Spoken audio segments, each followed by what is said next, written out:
Bonjour et bienvenue à Éducation sensuelle et érotique. Mon nom est François Renaud. Je suis sexologue et psychothérapeute. Dans la dernière vidéo, en fait, nous avons parlé de la routine sexuelle. Et comment, en fait, on a de la difficulté un peu à sortir justement de l'importance qu'on va donner à l'orgasme et de comment, en fait, la routine va venir tuer le désir, va diminuer l'intérêt d'avoir une relation sexuelle parce qu'on fait justement toujours la même chose. Mais pourquoi c'est difficile peut-être de sortir de la routine? Qu'est-ce qui fait justement qu'on persiste à rester là? Pourquoi c'est difficile de sortir justement de ce qu'on connaît? Eh bien, la raison, c'est qu'on met beaucoup d'importance en fait sur se valoriser durant une relation sexuelle. Malheureusement, en fait, trop souvent, ce que je vois dans mon bureau, c'est que les gens préfèrent en fait plus se faire flatter l'ego que de se faire flatter les organes génitaux. Laissez-moi vous expliquer. Quand on est en train d'avoir une relation sexuelle avec notre partenaire, ce qu'on veut sentir souvent, en fait, c'est se sentir compétent dans la relation sexuelle, dans notre sexualité. On veut s'assurer que l'autre a du plaisir. On veut s'assurer, oui, qu'on en a aussi, mais souvent, les gens vont plus prioriser donner du plaisir à l'autre. Parce qu'on veut, en fait, à la fin de la relation sexuelle, que l'autre apprécie justement ce qu'on a fait. On veut se faire donner une tape dans le dos pour se dire « Hey, t'étais bon dans le sexe, toi. J'en veux d'autres avec toi. » C'est ça qui fait en sorte qu'on reste dans la routine. Parce que comme on cherche à avoir justement cette valorisation-là sexuelle dans nos compétences, bien, ça fait en sorte que ça nous crée de l'anxiété si on ne sent pas en fait que l'autre est satisfait. Et donc, on fait les affaires qui fonctionnent. On ne va pas explorer l'inconnu. Et donc, quand on axe justement sur l'aspect plus de la performance sexuelle, on axe plus sur se faire rassurer et rassurer l'autre. Pensez en fait quand vous êtes en train d'avoir une relation sexuelle, vous êtes en train de stimuler l'autre. Vous êtes en train justement de caresser. Qu'est-ce qui arrive quand justement vous sentez que l'autre n'est pas aussi excité que d'habitude? Qu'est-ce que ça vous fait vivre? À quoi vous réfléchissez? Quelle émotion va probablement venir? Bien souvent, en fait, ce qui va sortir, c'est un peu d'anxiété, un certain stress, un certain malaise, un sentiment d'incompétence. Quand on a ce sentiment-là d'incompétence, on ne se sent pas bien. C'est là qu'on rentre un peu dans un mode panique. C'est là souvent, en fait, qu'il va y avoir des difficultés sexuelles. Perte d'érection, parfois éjaculation rapide, difficulté à avoir un orgasme ou incapacité à avoir un orgasme, lubrification prolongée ou prendre du temps à arriver. Le désir, l'intérêt, l'intensité est comme moins là.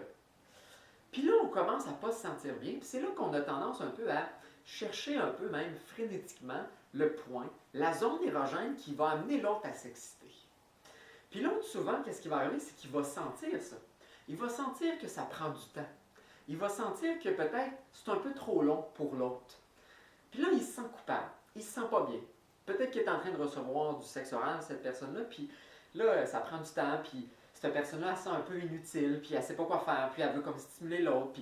Puis là, les deux sont dans un mode un peu d'anxiété, de stress, de mais pourquoi ça ne fonctionne pas, ils ne se sentent pas bien, puis je ne suis pas fonctionnel, puis pourquoi mon érection est pas assez dure, pourquoi je ne lubrifie pas, pourquoi ça ne me tente pas plus que ça, pourquoi c'est pas plus intense.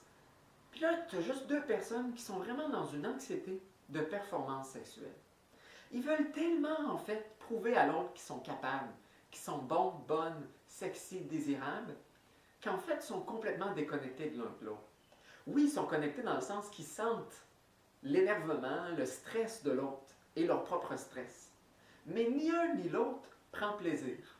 Ni un ni l'autre tente de juste se calmer, de prendre une grande respiration, puis de prendre le temps de juste caresser l'autre. Pas pour se faire valider, pas pour flatter son ego, mais juste pour prendre plaisir, pour s'amuser avec l'autre, pour connecter avec l'autre. Mais c'est difficile de faire ça, parce qu'on est tellement habitué, surtout dans notre société, qu'on a une pression à être bon sexuellement. Il faut justement toujours démontrer cette prouesse sexuelle-là. Mais c'est souvent en fait ce qui fait qu'on n'est pas performant, qu'on n'est pas justement un partenaire qui amène de la satisfaction sexuelle. Parce que ce qui arrive, c'est que les deux partenaires tentent de satisfaire l'autre, mais ni un ni l'autre est vraiment à l'écoute de la stimulation et du plaisir qu'ils sont en train de recevoir, parce qu'ils sont trop centrés sur le plaisir de l'autre. Oui, vous allez peut-être avoir des orgasmes, un peu de plaisir, un peu d'excitation. Oui, vous allez peut-être être fonctionnel, Mais êtes-vous réellement satisfait? Oui, votre corps fonctionne, mais psychologiquement, émotionnellement, relationnellement, est-ce que vraiment, quand votre relation sexuelle est finie, vous avez vraiment eu du fun?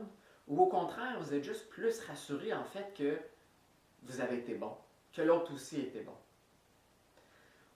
Ou est-ce que vous êtes plus concentré sur, ouais, réellement, j'étais là tout le long de la relation sexuelle. Je me suis amusé, je me suis collé contre l'autre, j'ai senti la chaleur, j'ai senti son désir, j'ai senti que moi j'étais sexuel, j'avais le goût de prendre l'autre, l'autre avait le goût de me prendre, j'étais désirant envers l'autre et l'autre me désirait. C'est vraiment ça qui m'a allumé. Je ne me suis pas juste fié à l'aspect quantitatif du nombre d'orgasmes, de la durée en fait de la relation sexuelle, de l'intensité juste physiologique. Qu'est-ce qu'il y en est de l'intensité psychologique avec l'autre? Les échanges qu'il y a eu justement dans le non-verbal ou le verbal. Est-ce que vous avez senti la présence de l'autre ou au contraire vous avez juste senti un peu de panique et le besoin de le rassurer, de la rassurer et de vous rassurer? Prenez le temps justement de réfléchir à c'est quoi votre mode, le ton et l'attitude que vous avez durant une relation sexuelle. Est-ce que c'est plus axé sur la performance, vous rassurer et rassurer l'autre et vous sentir bien dans votre ego sexuel? Ou au contraire, c'est vraiment un échange entre deux personnes.